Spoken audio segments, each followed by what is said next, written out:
Bismillahirrahmanirrahim. Assalamualaikum warahmatullahi wabarakatuh. Baiklah, langsung saja.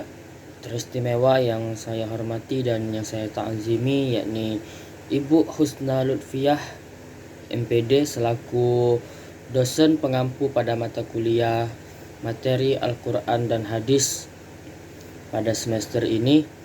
Baik, saya dengan nama Nofrian Eka Saputra dan NIM 2120202122 tentunya akan mempresentasikan materi pembelajaran dari pertemuan pertama sampai dengan pertemuan terakhir pada mata kuliah materi Al-Quran dan Hadis untuk memenuhi tugas ujian akhir semester. Dalam hal ini langsung saja.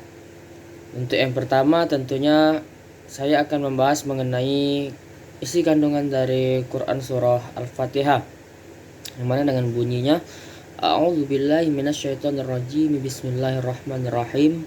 Alhamdulillahi rabbil alamin arrahmanirrahim maliki yaumiddin. Iyyaka na'budu wa iyyaka nasta'in. Ihdinas siratal mustaqim. Suratal ladzina an'amta 'alaihim ghairil maghdubi 'alaihim waladdallin. Amin. Baiklah, mengenai isi kandungan dalam Quran surah Al-Fatihah, sementara itu jika disimpulkan maka terdiri dari berbagai ajaran dan prinsip agama, baik itu akidah, ibadah, syariah, keimanan atas sifat-sifat terpuji bagi Allah, yakin terhadap hari akhir, keesaan Allah, bahkan Allah itu esa atau satu, serta petunjuk bagi umat muslim. Itulah secara singkat pada Quran surah Al-Fatihah. Kemudian selanjutnya pada surah Al-Falaq dengan bunyi A'udzubillahi minasyaitonirrajim. Bismillahirrahmanirrahim. Qul a'udzu birabbil falaq min syarri ma khalaq wa min syarri ghasiqin idza waqab wa min syarri naffatsati fil 'uqad wa min syarri hasidin idza hasad. Adapun kandungan dari surah Al-Falaq ini saya ambil dari tafsir tahlili Kementerian Agama Kemenak jilid 10. Surah Al-Falaq berisi perintah Allah Subhanahu wa taala terhadap Rasulullah SAW untuk selalu berlindung kepadanya yang Maha Kuasa. Berlindung di sini mencakup arti keseluruhan berupa keburukan, kejahatan, kesulitan, penyakit atau yang lainnya. Itu mengenai kandungan surah Al-Falaq secara singkat. Kemudian selanjutnya di sini ialah Quran surah Al-Kafirun dengan bunyi A'udzubillahi minasyaitonirrajim. Bismillahirrahmanirrahim. Qul ya ayyuhal kafirun la a'budu ma ta'budun wala antum 'abiduna ma a'bud wala ana 'abidum ma 'abadtum wala antum 'abiduna ma a'bud lakum dinukum waliyadin. Adapun isi ataupun kandungan dari Quran surah Al-Kafirun ini, yang mana artinya orang-orang kafir, melansir dari tafsir Ibnu Katsir, pada dasarnya isi kandungan surah Al-Kafirun berisi tentang perintah Allah kepada umat Islam untuk menjauhkan diri dari segala kemusyrikan atau menyerupai bentuk peribadahan dari orang-orang kafir. Kemudian selanjutnya di sini saya akan membahas mengenai Quran surah Al-Ma'un dengan bunyi A'udzubillahi minasyaitonirrajim. Bismillahirrahmanirrahim. Ara'aital ladzi yukadzibu bid-din fadzalikal ladzi yad'ul yatim wa la yahuddu 'ala ta'amil miskin fawailul lil musallin alladzina hum 'an salatihim sahun alladzina hum yura'una wa yamna'unal ma'un. Adapun isi daripada kandungan ataupun pemahaman pada Quran surah Al-Ma'un ini, yakni menegaskan tentang gambaran akhlak buruk yang bisa dijadikan pelajaran dan peringatan bagi umat muslim. Dikisahkan pada surah Al-Ma'un, gambaran pada pendusta adalah mereka yang menghardik anak yatim dan yang menelantarkannya. Maka dari itu, sesuai dengan ajaran petunjuk yang telah tertera pada Quran surah Al-Ma'un, terdapat amalan-amalan ibadah tentunya yang dapat kita amalkan selaku umat manusia secara bersama-sama. Baiklah, selanjutnya saya akan membahas mengenai surah Al-Ikhlas yang bunyinya A'udzubillahi minasyaitonirrajim. Bismillahirrahmanirrahim. Qul huwallahu ahad, Allahus samad, lam yalid wa lam yulad wa lam yakul lahu kufuwan ahad. Yang mana dalam hal ini kembali kita akan membahas mengenai isi kandungan ataupun pemahaman dari Quran Surah Al-Ikhlas ini sendiri. Yang mana pemahaman dari Quran Surah Al-Ikhlas dalam kehidupan sehari-hari ini bisa kita lihat dari arti surah Al-Ikhlas tersebut. Kita dapat mengetahui bahwa surah Al-Ikhlas ini berisi tentang kemurnian keesaan Allah. Hal ini dapat kita ketahui dari ayat 1 hingga ayat keempat yang menjelaskan bahwa Allah merupakan zat yang Maha Esa. Selain itu dalam surah Al-Ikhlas juga dijelaskan bahwa Allah merupakan zat yang tidak beranak maupun diperanakkan.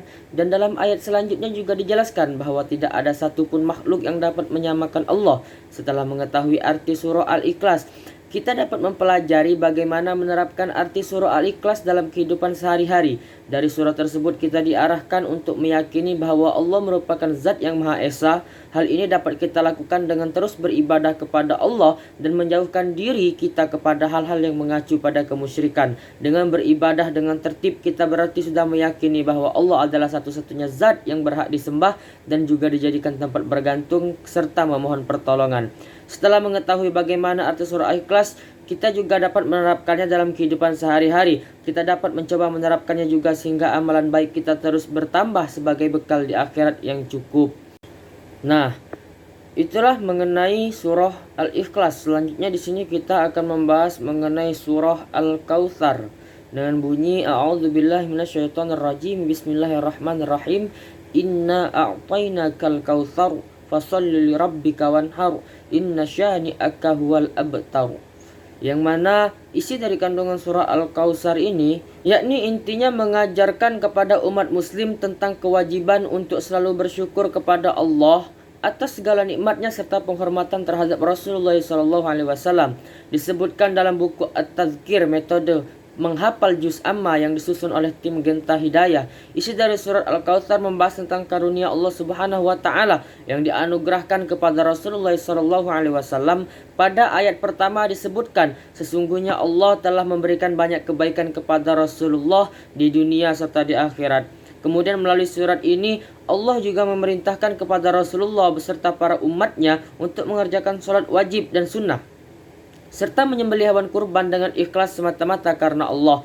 Hal tersebut sebagaimana termaktub dalam ayat keduanya ditegaskan pula di ayat ketiga surah Al-Kautsar mengenai orang-orang yang memusuhi ajaran Rasulullah bahwasannya mereka termasuk golongan orang yang terputus dari kebaikan dunia dan akhirat. Nah, itulah tadi sekilas dengan singkat mengenai isi kandungan dari Quran surah Al-Kautsar sendiri. Selanjutnya di sini kita akan melanjutkan pembahasan mengenai isi kandungan dari Quran surah An-Nasr dengan bunyi A'udzubillahi minasyaitonirrajim. Bismillahirrahmanirrahim. Idza jaa nasrullahi wal fath wa ra'aitan nasa yadkhuluna fi dinillahi afwaja fasabbih bihamdi rabbika wastaghfir innahu kana tawwaba. Adapun isi kandungan dari Quran surah An-Nasr ini yakni bisa kita lihat bahwasannya dalam kesimpulan surah An-Nasr ini dapat memberikan pemahaman yang penting bagi kita dalam kehidupan sehari-hari. Surah ini mengajarkan kita tentang pentingnya mengandalkan Allah dalam segala hal, bekerja sama dengan sesama umat Islam, bersyukur atas segala nikmat yang diberikan dan menyelesaikan tugas dengan baik. Mungkin sekilas mengenai kandungan dari Quran surah An-Nasr. Selanjutnya pada Quran surah Al-Fil yang bunyinya A'udzubillahi minasyaitonirrajim. Bismillahirrahmanirrahim. Alam tara kaifa fa'ala rabbuka bi ashabil fil alam yaj'al kaidahum fi tadlil wa arsala 'alaihim tayran ababil tarmihim bihijaratin min sijil faj'alahum ka'asfin ma'kul. Yang mana pada kandungan surah Al-Fil ini mengutip dari tafsir Al-Quranul Majid An-Nur jilid 4 oleh Profesor Dr. Tengku Muhammad Hasbi As-Siddiqi. Surah Al-Fil mengisahkan tentang Ashabul Fil atau pasukan bergajah. Pasukan tersebut dipimpin oleh raja yang berkuasa di Yaman bernama Abraha Al-Athram. Abraha Al-Athram membangun gereja besar di San'a dan bermaksud untuk memindahkan pusat pelaksanaan haji dari Ka'bah ke gereja di negerinya. Disebutkan juga dalam kitab tafsir tersebut bahwa surah Al-Fil menjadi salah satu bukti penguat tentang hukuman bagi orang-orang yang sombong. Berdasarkan buku tafsir Juz Amma karya Muhammad Sulaiman Abdullah Al-Ashqa, dijelaskan juga bahwa setelah kaumnya berada di dekat Ka'bah, Allah mengirimkan burung yang disebut dalam surah Al-Fil kepada pasukan gajah. Kemudian burung-burung tersebut membinasakan mereka. Burung-burung tersebut dijelaskan berwarna hitam dan datang dari arah laut. Setiap burung sendiri membawa 3 buah batu, 2 di kakinya dan 1 di paruhnya. Dalam buku tersebut juga dijelaskan terkait ahli tafsir yang menyebutkan bahwa batu tersebut berasal dari tanah yang berasal dari panggangan api neraka jahanam, yang padanya tertulis nama-nama kaum tersebut. Batu yang mengenai mereka akan menimbulkan penyakit cacar yang kemudian akan membinasakan pasukan gajah. Hal ini juga menjadi salah satu tanda kekuasaan Allah. Peristiwa ini terjadi 40 tahun sebelum Nabi Muhammad diutus. Mungkin sekilas mengenai cerita ataupun pemahaman dari isi Quran surah Al-Fil itu sendiri. Selanjutnya di sini kita akan membahas mengenai surah At-Tin yang dengan bunyi A'udzubillahi minasyaitonirrajim. Bismillahirrahmanirrahim. Wattini wazzaitun wa turi sinina wa hadzal baladil amin. Laqad khalaqnal insana fi ahsani taqwim. Tsumma radadnahu asfala safilina illa alladzina amanu wa amilus solihati falahum ajrun ghairu mamnun. Fama yukadzibuka ba'du biddin alaysallahu bi ahkamil hakimin. Di sini akan saya jelaskan secara singkat mengenai kandungan dari Quran surah At-Tin ini sendiri. Nah, jadi surah At-Tin ini menjelaskan perintah untuk bersyukur kepada Allah yang telah menciptakan makhluk seperti manusia dan alam semesta dengan sempurna. Maka dari itu surat ini mengajarkan manusia untuk mensyukuri nikmat yang diberikan oleh Allah Subhanahu wa taala. Itulah mengenai Quran surah At-Tin secara singkat. Selanjutnya di sini kita akan membahas mengenai Quran surah Al-Mujadilah ayat ke-11 yang bunyinya Ya ayyuhalladzina amanu idza qila lakum tafassahu fil majalis fafsahu yafsahillahu lakum wa idza qila suzu fansuzu yarfa'illahu alladzina amanu minkum walladzina utul ilma darajat wallahu bima ta'maluna khabir. Adapun kandungan pada Quran surah Al-Mujadilah ayat ke-11 ini dan penerapannya berdasarkan tafsir yang telah dipaparkan, maka dapat kita ambil kesimpulan bahwa hendaklah ketika ada dalam suatu majelis, maka disunnahkan untuk duduk, memperbaiki tempat duduk dan mempersilahkan orang yang baru hadir dengan memberikan tempat yang cukup untuk orang itu duduk. Tafsir ayat ini pun memberikan pelajaran bagi kita untuk beriman dengan sepenuh ikhlas dan berlapang dada serta patuh terhadap aturan Allah. Dibersamai juga giat dalam belajar dan mengamalkan ilmu, karena Allah akan meninggikan beberapa derajat untuk orang yang berilmu, baik di dunia ataupun di akhirat. Kemudian selanjutnya langsung saja tafsir ataupun kandungan surah Ar-Rahman ayat 33. Bisa kita lihat dari asbabun nuzul serta tafsir yang sudah dipaparkan bahwa kandungan dalam surah tersebut ialah manusia dan jin tidak dapat memungkiri garis takdir yang sudah direncanakan oleh Allah. Allah menyuruh hambanya untuk terus berfikir serta mengembangkan ilmu pengetahuannya. Namun Allah mengingatkan bahwa kemampuan manusia itu terbatas. Melalui ayat ini juga Allah mengabarkan kepada kita bahwa manusia dan jin tidak akan pernah terlepas dari tanggung jawab. Segala yang dilakukan saat ini akan ada pertanggungjawabannya di akhirat kelak. Kemudian selanjutnya juga kita akan membahas mengenai kandungan dari Quran surah An-Nisa ayat ke-8, yang mana dari uraian di atas dapat disimpulkan bahwa kandungan surah An-Nisa ayat 8 memiliki berbagai macam, yakni sebagai berikut. Adapun yang pertama di sini akan kita jelaskan, yakni bila mana di saat pembagian warisan terdapat anak yatim atau fakir miskin menghadiri acara tersebut, maka berilah mereka sebagian dari warisan itu sekedarnya dalam artian tidak sama dengan bagian-bagian ahli waris. Setidaknya jika warisan tidak banyak, maka jamulah mereka dengan makanan. Ayat ini mengajukan kepada manusia untuk senantiasa peduli terhadap sesama muslim, baik kasih sayang, tolong menolong, dan menjalankan hubungan silaturahim dengan baik. Kemudian melalui ayat ini juga Allah mengajarkan kepada kita untuk terus berlaku baik kepada siapapun dan dimanapun. Inilah mengenai kandungan dari Quran surah An-Nisa ayat ke-8. Kemudian selanjutnya di sini kita akan membahas mengenai kandungan dari Quran surah An-Nisa ayat ke-146. Berdasarkan tafsir yang telah dipaparkan, maka dapat kita ambil kesimpulan bahwa kita sebagai seorang muslim dan muslimah tentunya pernah berbuat dosa-dosa besar atau dosa yang paling besar sekalipun. Maka kita diperintahkan oleh Allah untuk segera bertaubat, karena tidak ada kata terlambat dalam masalah taubat. Jadi ayat ini mengajarkan kepada kita bahwa kita harus bersegera dalam bertaubat sebelum ajal menjemput kita. Mungkin ini secara singkat mengenai kandungan dari Quran surah An-Nisa ayat ke-146. Selanjutnya di sini kita akan membahas pemahaman Quran surah Al-Baqarah ayat 153 dalam kehidupan sehari-hari. Dari ayat tersebut dapat dipahami bahwa Allah sangat melarang hambanya untuk berputus asa. Maka dalam dunia pendidikan ikhtiar yang sungguh-sungguh sangat diperlukan, karena mengejar sebuah cita-cita atau keinginan tidak mungkin secara instan langsung berhasil, akan tetapi memerlukan usaha dengan sungguh-sungguh dan diiringi dengan sabar untuk mencapai keinginan tersebut. Dan dalam hal menghadapi kesulitan hidup juga manusia dilarang untuk berputus asa. Oleh karena itu sabar dan sholat sangat berkaitan dengan ikhtiar, sehingga dapat dikatakan bahwa sabar dan sholat merupakan dua sifat yang mendorong jiwa agar giat untuk selalu berusaha dan tak kenal putus asa. Kemudian selanjutnya pemahaman Quran surah Al Imran ayat 134 dalam kehidupan sehari-hari. Sifat-sifat yang dimiliki oleh orang yang bertakwa berdasarkan Quran surah Al Imran ayat 134 bisa dikategorikan dalam nilai-nilai pendidikan sosial yang berlaku dalam kehidupan bermasyarakat. Sebab keempat sifat tersebut tidak bisa diamalkan dan tanpa adanya interaksi antar satu dengan yang lainnya. Ibnu Katsir menjelaskan, pertama, orang yang selalu berinfak baik dalam keadaan lapang maupun sempit, susah maupun senang, sakit maupun sehat. Itulah yang dijelaskan dari tafsir Ibnu Katsir pada Quran surah tersebut, yakni Quran surah Al Imran ayat 134.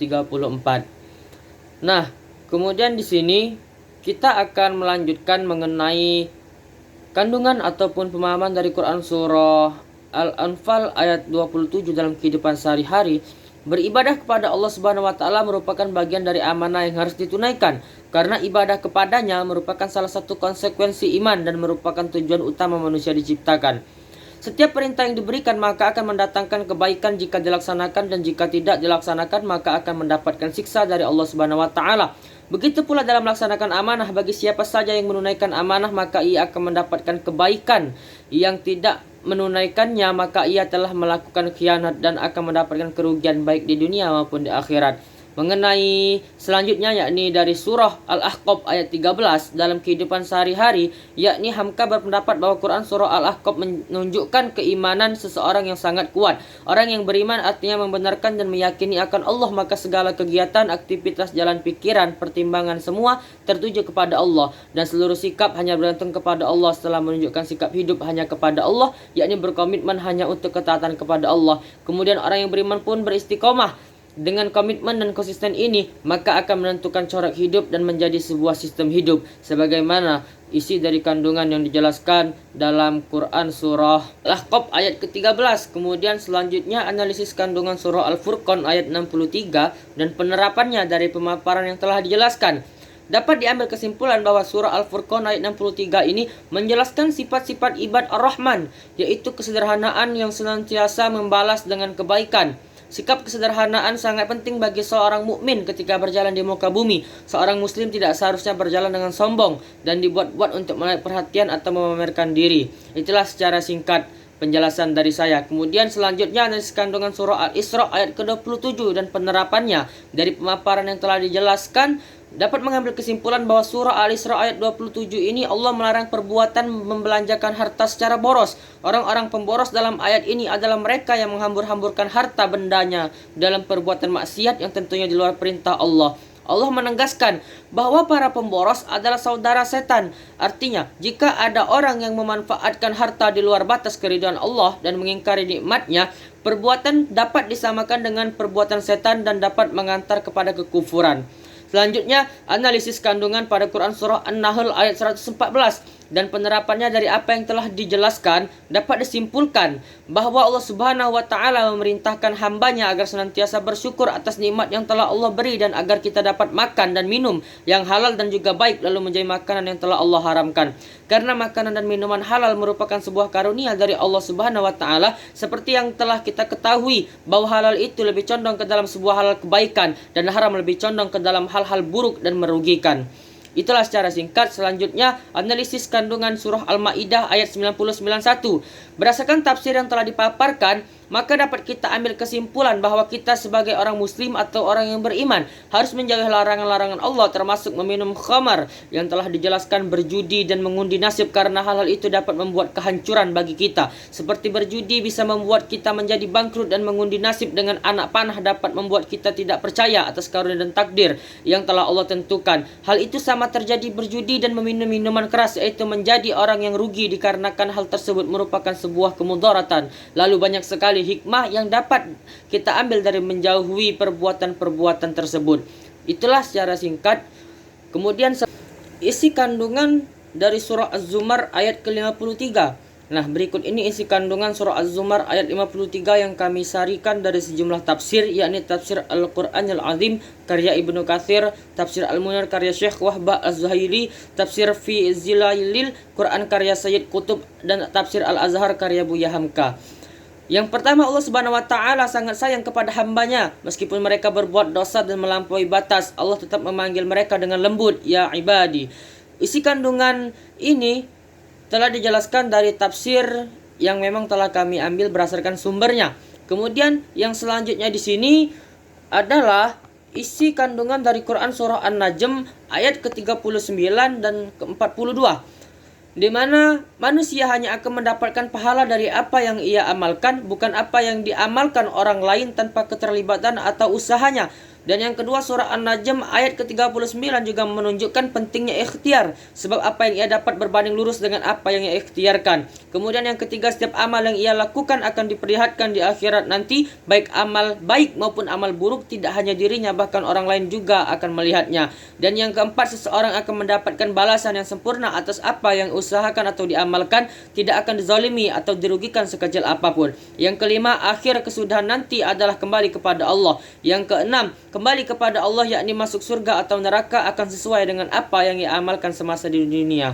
Kemudian yang selanjutnya, isi kandungan dari surah Al-Imran ayat ke-159. Secara garis besar, nilai-nilai yang terkandung dalam Quran surah Al-Imran ayat 159 ini adalah menunjukkan sikap lemah lembut terhadap sesama manusia. Hal ini mengandung maksud tidak kasar dan tidak memaksakan kehendak, karena segala sesuatu apapun apabila dilakukan secara paksa maka akan berakibat fatal. Sebaliknya, bila dilakukan dengan suasana yang sehat dan rasional akan menghasilkan jangkauan hikmah yang besar.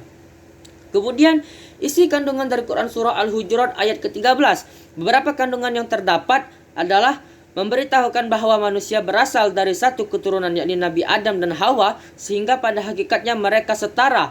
Kemudian keragaman adalah sunnatullah, karena Allah Subhanahu wa taala menjadikan manusia yang berkembang sehingga menjadi berbangsa-bangsa dan bersuku-suku. Kemudian selanjutnya, keragaman bukanlah dengan berpecah belah, tetapi untuk saling mengenal dengan pengenalan yang baik, akan terjalin kedekatan, kerjasama, dan saling bermanfaat. Baik, selanjutnya di sini kita akan bahas mengenai Quran surah Al-Anfal ayat 72, berisi tentang sahabat Ansor yang sering membantu, menolong, serta menyediakan segala keperluan kaum muhajirin, seperti menyediakan tempat bermukim hingga membagi hartanya. Dari kisah sahabat Ansor dan muhajirin, umat muslim dapat meneladani perilaku mereka dalam kehidupan sehari-hari. Kemudian kandungan dari Quran surah Al-Hujurat ayat ke-12, yakni terdapat beberapa. Yang pertama, ada perintah Allah Subhanahu wa taala pada orang-orang yang beriman untuk menjauhi prasangka buruk. Kemudian yang kedua, perintah Allah Subhanahu wa taala untuk tidak mencari keburukan orang lain. Dan yang ketiga, larangan Allah Subhanahu wa taala tentang ghibah dan menggambarkannya seperti makan bangkai saudaranya sendiri. Dan yang keempat, semua sifat tersebut akan menjadi perusak persatuan, padahal orang-orang beriman harus bersaudara dan menjaga persatuan. Selanjutnya, kandungan Quran surah Al-Isra ayat ke-32. Yang pertama, Allah melarang mendekati zina, bukan hanya melarang, seluruh perbuatan yang bisa menjadi sarana dan mendekatkan zina tentunya dilarang. Yang kedua, Islam adalah agama yang sangat memahami manusia, sehingga ia mengutamakan tindakan preventif untuk menutup kerusakan. Larangan mendekati zina adalah tindakan preventif agar manusia tidak terjerumus ke perzinaan.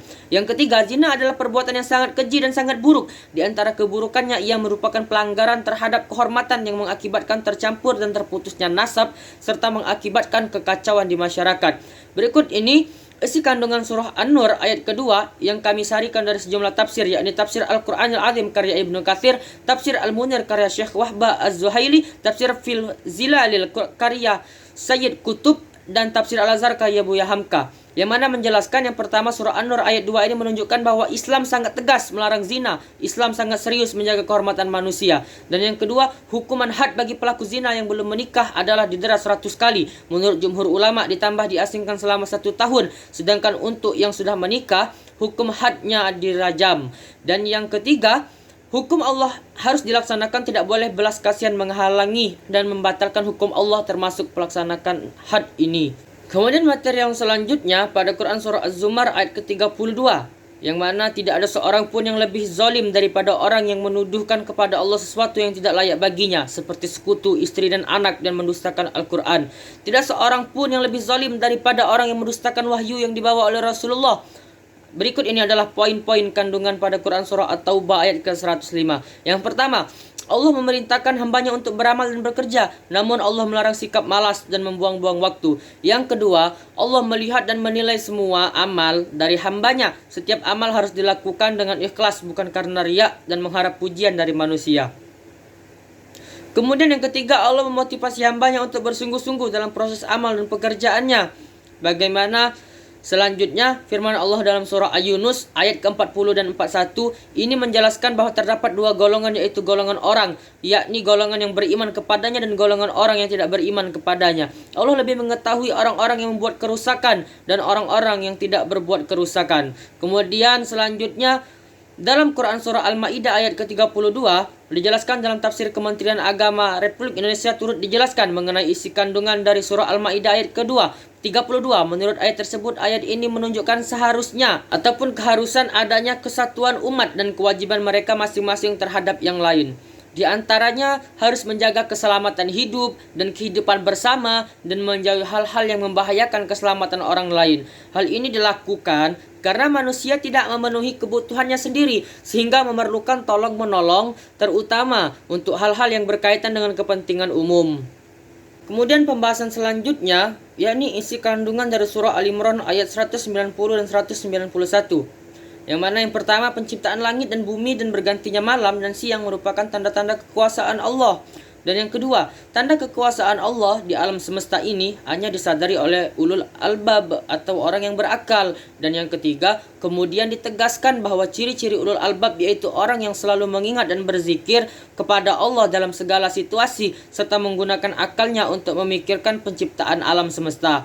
Yang keempat, berpikir yang benar akan mengantarkan pada pemahaman bahwa Allah menciptakan segala sesuatu dengan tidak ada yang sia-sia, semuanya bermanfaat. Dan yang kelima, berpikir yang benar atau tafakur akan melahirkan kedekatan kepada Allah dan memperbanyak doa kepadanya.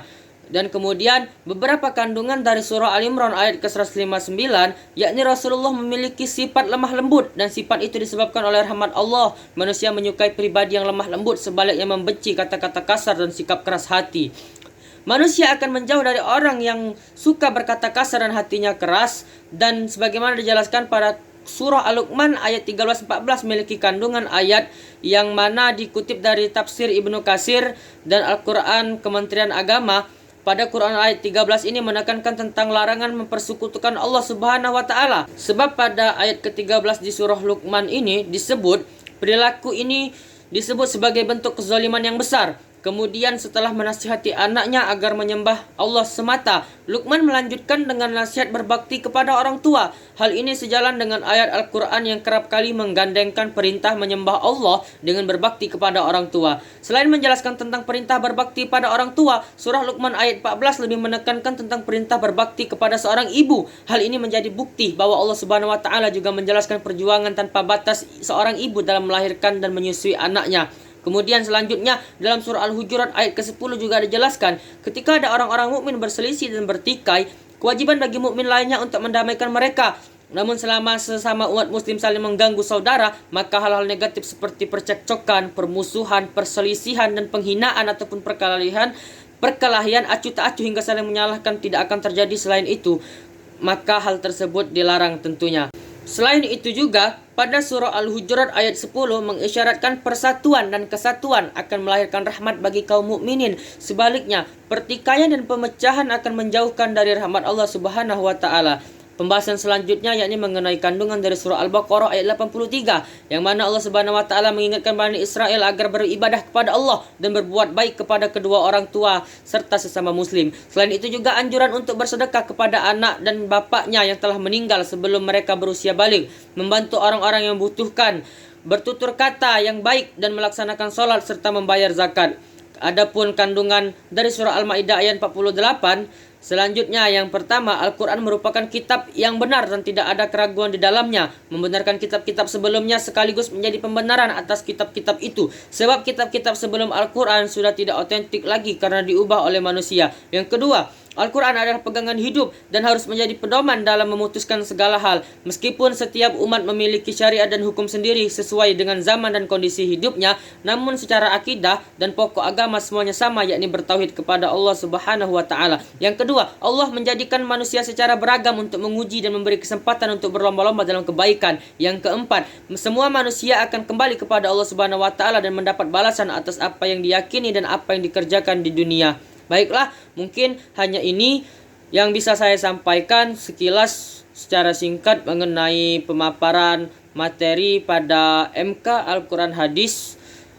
Tentunya banyak terdapat kekurangan ataupun kesalahan, maka dari itu yang pertama kami ucapkan terima kasih atas perhatiannya, kemudian permohonan maaf kami sampaikan, dan kepada Allah saya mohon ampun. Saya akhiri. Billahi taufiq wal hidayah. Wassalamualaikum warahmatullahi wabarakatuh.